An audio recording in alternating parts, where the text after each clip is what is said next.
You're listening to the Profit Connections podcast.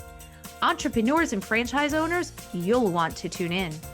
If you're looking to create a rock-solid business, sick of being stuck on the plateau, and ready to kick it up more than just a notch, you're in the right place. I'm your host, Sharon Galuzzo, and I believe in unleashing your full potential to create resilient, successful businesses that in turn make significant positive impacts in our world. Welcome to the Profit Connections podcast.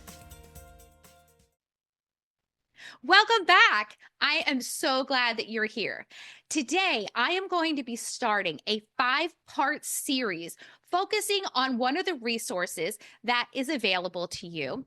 It's called Legendary Business from Rats to Riches, and it actually is my Amazon best-selling book.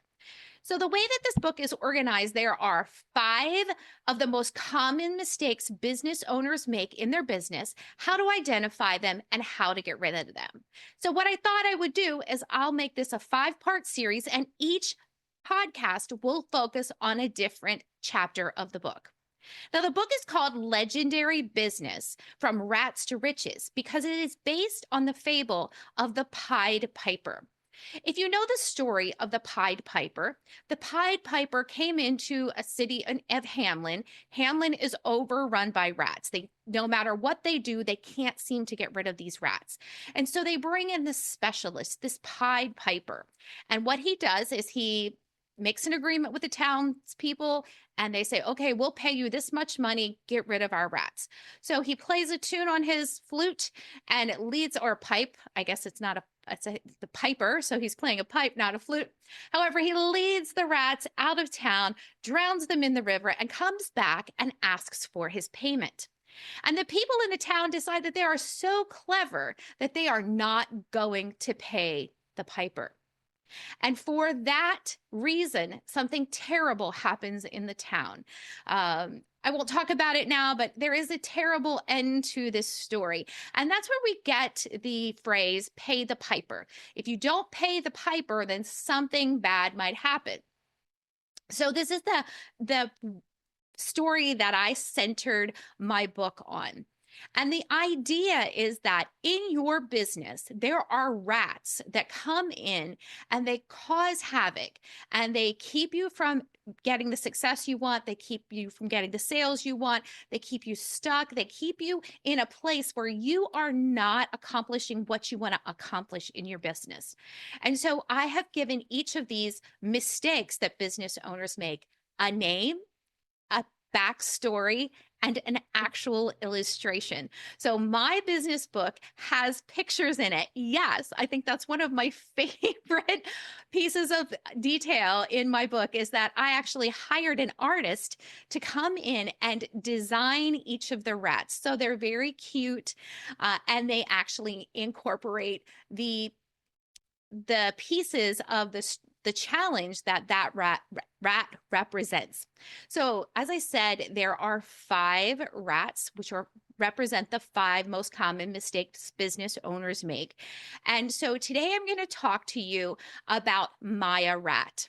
And Maya is so cute. She's so cute. If you get the book, she's in there. She is a short-sighted rat. She has big, thick glasses. And what I'm going to do on these little podcasts, I'm going to tell you some of the backstory. I'm going to tell you some of the reasons why I made the choices in the book that I made. So Maya has these big, thick glasses because she is a short-sighted rat. She can't see the big picture. All she can see is what's right in front of her. So I actually chose the name Maya because as people age, there is something that happens to their eyes, which is why people need readers as they get older, and it's called myopia. I believe that is the correct pronunciation. And it just means that you get really nearsighted, like you can't see things, you need help. So that's where I got Maya from. So there's a little tidbit that nobody knows why she's called Maya. And now everyone will know because I just shared it with you. So Maya is a nearsighted rat. She is short-sighted. She is an avid baker. She loves to bake elaborate, majestic, beautiful works of art in cake. So she likes to make these really beautiful, elaborate cakes. And that's the jumping off point that we take with Maya in her business. So Maya opens up a bakery and she wants to make all of these beautiful, elaborate cakes. This is her passion. This is where her fun lies. This is where she gets her joy. This is the thing that she wants to do so much. And she heard someone say, if you love what you do, you'll never work a day in your life. So she has taken that idea to heart. And she thinks that if she just makes these cakes and wants to make these cakes, and these cakes are going to be the thing that is going to make her fame and fortune, and that is where her mindset stops. Because what happens when Maya opens her bakery is that people are not flocking to her for these gorgeous, elaborate cakes. They actually love her pies. She makes amazing, delicious pies that everyone wants. However, Maya doesn't like making the pies. The pies are boring. They're very easy. You just slap the ingredients together, put it in the oven, and there's a pie. Cakes are creative and intricate, and they light her fire. That isn't what her particular customers are buying. And Maya has focused all of her energy, all of her advertising, everything on cakes. Yet that's not the thing that's keeping her in business. The pies are what is going to keep Maya in business. So, what's short sighted about Maya is that she's running her business focused only on her passion, and she has not understood the concept that you need to run a business like a business. Yes, if you love what you do, you'll never work a day in your life is a very common expression. However, in reality, if you're running a business, there are very likely many boring tasks that you need to do, repetitive tasks, things that you have to take care of in your business so that your business can be successful, so that your business can grow, so that your business is legal, so that you are actually doing things, creating a foundation in your business so that you can have the growth and success that you want. And for Maya, and for me, so I will tell you, I am a little bit of my husband and I are Maya in this story. I'll give you a little backstory on that in a second. There are things that we don't want to do in the business that are just so boring, that just are life draining. However, they're necessary and you have to do them. You have to do the admin tasks. You have to do the ordering. You have to do the repetitive stuff. You have to do all the stuff in your business that your business requires to function as a business. So if you can change your mindset into running your business like a business while pursuing the passion and things that you love, you actually can get a really good balance. So let me take you back to the business that I ran with my husband. My husband and I had a business that we ran for over 11 years, and then we sold it for a profit. And when we started that business, we were Maya. We had a very particular, very expensive, very creative, passion-driven service or product that we wanted to sell to our clients. This was going to make us million. This was it. We were so convinced that we knew exactly the one thing, the cake, if you will, the elaborate cake that was going to make us all the money. And we were advised that that might not be the case, that the case in our business might be that there's a boring little repetitive service that we will actually make a lot of money doing. And we did not believe that. We were like, no, no, no, it's going to be the cakes. It's going to be the cakes. And after about a year in business, we realized that we were wrong. That if we would focus on the pies in our business, that service in our business that was Maya's pies, that we actually not only made a whole lot of money because that's what our customers were buying. Our customers were buying pies. They were buying cakes occasionally. However, they were buying pies daily and in significant numbers. So we actually realized that if we changed our business model to focus on what our clients were buying and what we made the most money in, because honestly, the cakes weren't the best profit margin, right? They are the exciting, creative piece of our business. They're not the money-making piece of our business. So, like Maya, we had to adjust our focus on what we were focusing on the pies. So, my question to you is, what in your business, if anything, is that thing that you're like, oh, I really want to do this big thing, this big creative thing that I just put my whole heart into. And people aren't buying at the rate that we need to keep our business going, or are not really buying all that much. However, they might be buying something else in our business. So the mistake that Maya Rat is making in her business is that she is focused on only her passion and not on her whole business. And she's not focused on everything in her business and focusing on what is actually paying the bills, what is making her the most money. So in the book itself, the chapters are very short. I may have mentioned that my goal in writing the book was to write something that you could read for 10, 15, 20 minutes, put down, and then come back later and read another chapter.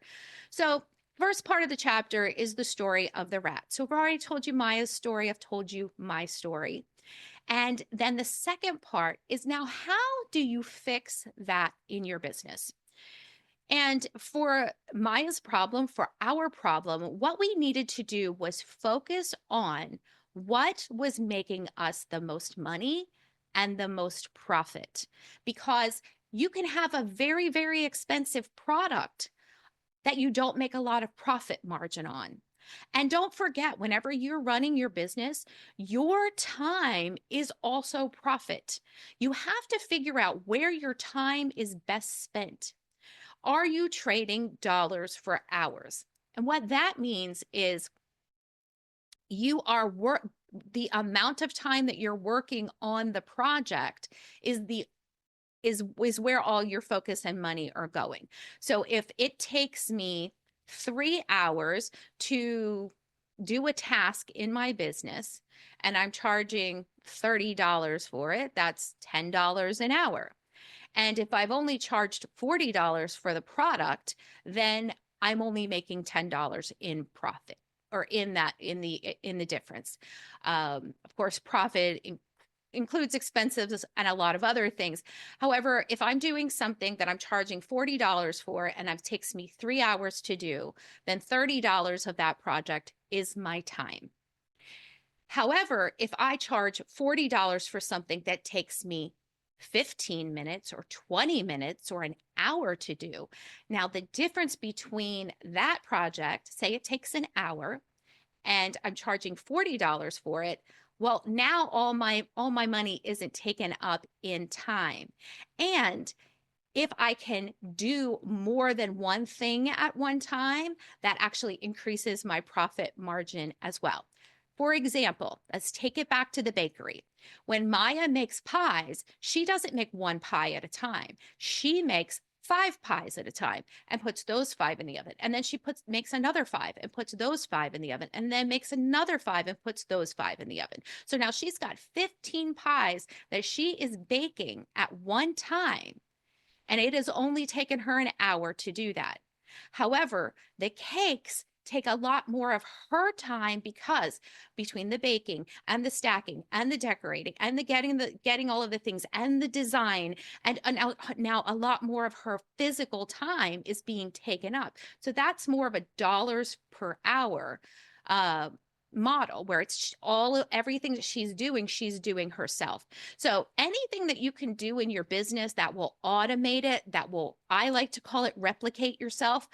Some people don't like that term. I do, because it's, how do I make another me to do the things that I need to do in my business? And if I can make 3 or 4 me's, now I can get even more done. So how can you replicate what you're doing in your business so that you're actually making more money per hour, because you have stacked and replicated what you're doing? So it takes you less time and your output is even higher. If you happen to be a coach and you're listening to this, it's akin to doing one-on-one coaching that every person that you work with takes an hour of your time plus, as opposed to doing a group program where you're spending that same hour. However, you're now servicing many more people. So one to many as opposed to one to one. So I hope I'm not getting anyone lost. What I'm trying to say is that whenever you have a task, if you can figure a task or a product, figure out what is the biggest profit margin, what is the biggest bang for your buck and for your time. So when I work with my clients, we actually have a tool called the Dynamic Sales Accelerator, and we actually work through this to help you identify your highest profit offering, your highest profit product, and how can you refocus your business so that you are actually giving people what they want, not what you want them to have, however, what they want and what they're buying at the highest profit that you can, so that you can actually inject more money into your business and help you create a process where you're actually making money reliably, and then you can bring in things like the cakes. So in Maya's case, if she were to advertise and focus on the pies and bringing in all the money that the pies are going to make her, because that's what her clients want, that's what her clients are buying, then she has money, she has time, she has less stress, she is focused on her business, on the things that are making it grow. And then whenever she gets a chance to do the cakes, she has all of that stress and anxiety lifted from her, because it's not all riding on one cake, because she's taking care of all the business stuff with the pies. So now she can focus on the cakes. It gives her more joy, it gives her more focus, and allows her to actually create and be in that space in a joyful way, as opposed to what is this costing me, or what else am I not getting done? So focusing on the bigger picture of your entire business, focusing on what people are buying, and of the things that people are buying, what is that thing that gives you the highest profit margin? These things can fulfill the part of your business that is required for sales, because sometimes people are like, oh, I don't want to sell. And I've said this before, say this again. If you're in business, your job is to sell. You're a salesperson, no matter what you're doing, because if someone isn't buying your service or product, then you don't have a business. So that exchange of money, of energy, if you need to use that word, that exchange of money is the definition of business. So we really do need to focus on that part.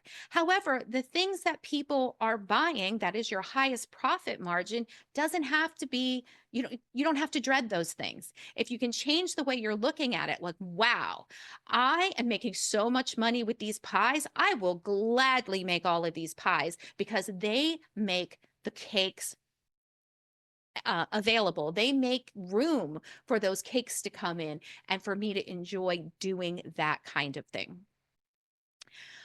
So that's one piece of the puzzle, is we really need to be focusing on, as business owners, we need to look at our business not just through the lens of passion, but through the lens of good business practices. So figure out what is making you money, what are people buying, and focus on that for your advertising and your marketing, and get the people in with the thing that they want, and then you can sell them the thing that you really like.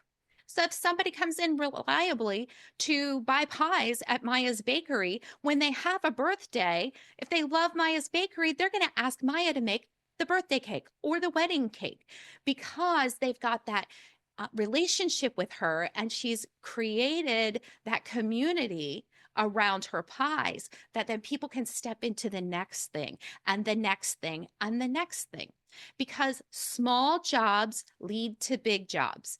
We need to never, never, never be in that space of, ugh, that was just $20, or that was just X number of dollars, because small jobs lead to big jobs. I've seen it in every business that I've ever been in. That's bringing people in and having that good experience with you will create an environment where people want to come back and do more work with you. And the second part of Maya's story that's really important is that Maya is avoiding the things in her business that she doesn't want to do. I did not ignore things in my business that I didn't want to do. However, I dreaded it. I dreaded doing the admin tasks and the taxes and all of the things that were, very numbers based and very focused and very, very rigid and structured. I'm a really creative person. I love people. I'm all about people. So tasks, I actually have to focus and get the necessary tasks done. However, I know how critical that piece of the puzzle is. And even if I dreaded it, I still managed to get it done. I might have complained and kicked and screamed a little bit. Yeah, I did. However, knowing that if I get that piece done, my business is that much more secure and that I can actually grow and scale my business because I took care of the business piece that had to be done. So if you are, if I love what I'm doing, I'll never work a day in my life, so I don't have to do the things that I don't enjoy. If that is your viewpoint and you want to have a successful business, I will challenge you that taking care of the whole entirety of the business is actually what's going to get you where you want to go. It's going to give you the business of your dreams, and it's going to allow you to create what you need to create in your business. Like, I work with my clients on the 7 pillars of profit. There are 7 areas in your business that you have to have structure, systems and processes. And if you can actually shore up all 7 of those areas, that's when you can scale and have a bigger business. You can make a bigger difference. It makes more for you. So, so those are the 2 pieces. Focus on what's really making you money, not just what you're passionate about. And sometimes they can be the same. I will take a step back. Sometimes they can be the exact same. However, if they're not, don't be myopic. Don't be so nearsighted about it that you miss the opportunity to actually focus on what people want, that will serve them, that will bring them into you, that will actually create that relationship, because that's a powerful open door that if you keep closed because you just don't want to see it, it will hinder you. So open the door, open your eyes, and do the analysis, see what's really going on in your business. And then do the things that you don't want to do that have to be done in your business. Sometimes there are things that don't have to be done that are really annoying, and then you don't have to do them.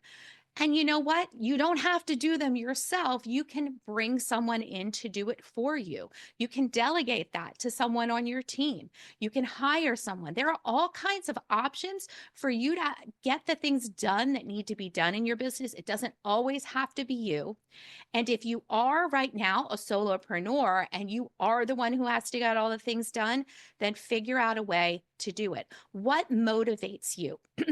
What can you do to keep yourself on task and to do the things that you need to do? Myself, procrastination has been an issue. So sometimes I would put something off so long that had I done it at the beginning, it probably would have taken me 15 minutes. Well, now so much time has passed, I don't even remember all the things that I need to have in front of me so that I can get it done. So now it's going to take me an hour or 2 hours because I procrastinated and I put up all of this work that didn't need to be there. So figure out what motivates you. Are you motivated by rewards? Set up a reward system for yourself. Put up a chore chart if you need to. Say you're going to buy yourself a Cadbury egg, whatever it is that will motivate you. Figure out what the reward might be. And if you're the kind of person who is not motivated by rewards, however, you are motivated by negative input, I read a story one time that I thought was really neat. This guy had $100 bill, cash money, that he handed to his friend. And he said, if I do not finish this task by the end of whatever time, in 3 hours, you get to keep my $100 bill. If I do accomplish it, I get the $100 back. That's sort of a negative motivation. I don't know if that's the right way to say it, or that's how I'm describing it, where there's a cost, there's a pain point, there's something you could lose. If that's something that motivates you, then use it and ask for help. Ask someone that you call up a friend and say, hey, I need some motivation. I need somebody to keep me accountable for getting this task done. Please help me. Ask your partner, ask someone that you work with, ask your kids. I'm sure your kids would love to tell you what you're doing wrong. They love that stuff. So figure out what motivates you and put those things in place so that you have a support system around you as well. So that is what I wanted to share with you about Maya Rat, who is a character in Legendary Business from Rats to Riches. She is the first rat that you encounter in the book. And additionally, we have a workbook as well, same name, Legendary Business from Rats to Riches workbook. And it actually takes the concepts in the book a deeper level. So you can actually work through that item in your business and brainstorm and figure out where Maya Rat is coming to cause you difficulty in your business so that you can be the Pied Piper, so you can kick Maya out. So that's the resource. I'm going to put the links in our portal so that you can access that. The book is available on Amazon. You can buy it from there. You could also purchase it from me. No worries either way. The workbook, however, is only available through the link that will be in the portal. It is not available on Amazon at the moment. So you can get the book, read the book. You can use the book alone. If you get the workbook, you really do need the book to make the workbook make sense. So if you wanted to do both of those, I will put that resource into our portal. Our community is called profitconnectors.club, CLUB. That's Profit Connectors because you are making the connections. Profitconnectors.club. And you can go in there. It's free to join. You just go in, and inside that portal, there is interviews. It is all the podcast interviews that we've had, all the podcast episodes, bios and photographs of our guests, links to all the gifts that are within the portal. There'll be a link in there for the book and the workbook. And if you want to go get that, I encourage that. Thank you for joining me for part 1 of Legendary Business from Rats to Riches, meeting all of the rats in the book. And remember, I encourage you to keep showing up. Your future self will thank you. And remember, it's your business and your impact. Go make it matter. Thank you for joining me. Hey, Profit Connectors, that's it for another Profit Connections podcast. If you're ready to make moves and connections that take your business to the next level and get your gifts and resources, head over to the website profitconnectors.club. That's profitconnectors.club and get your goodies right now.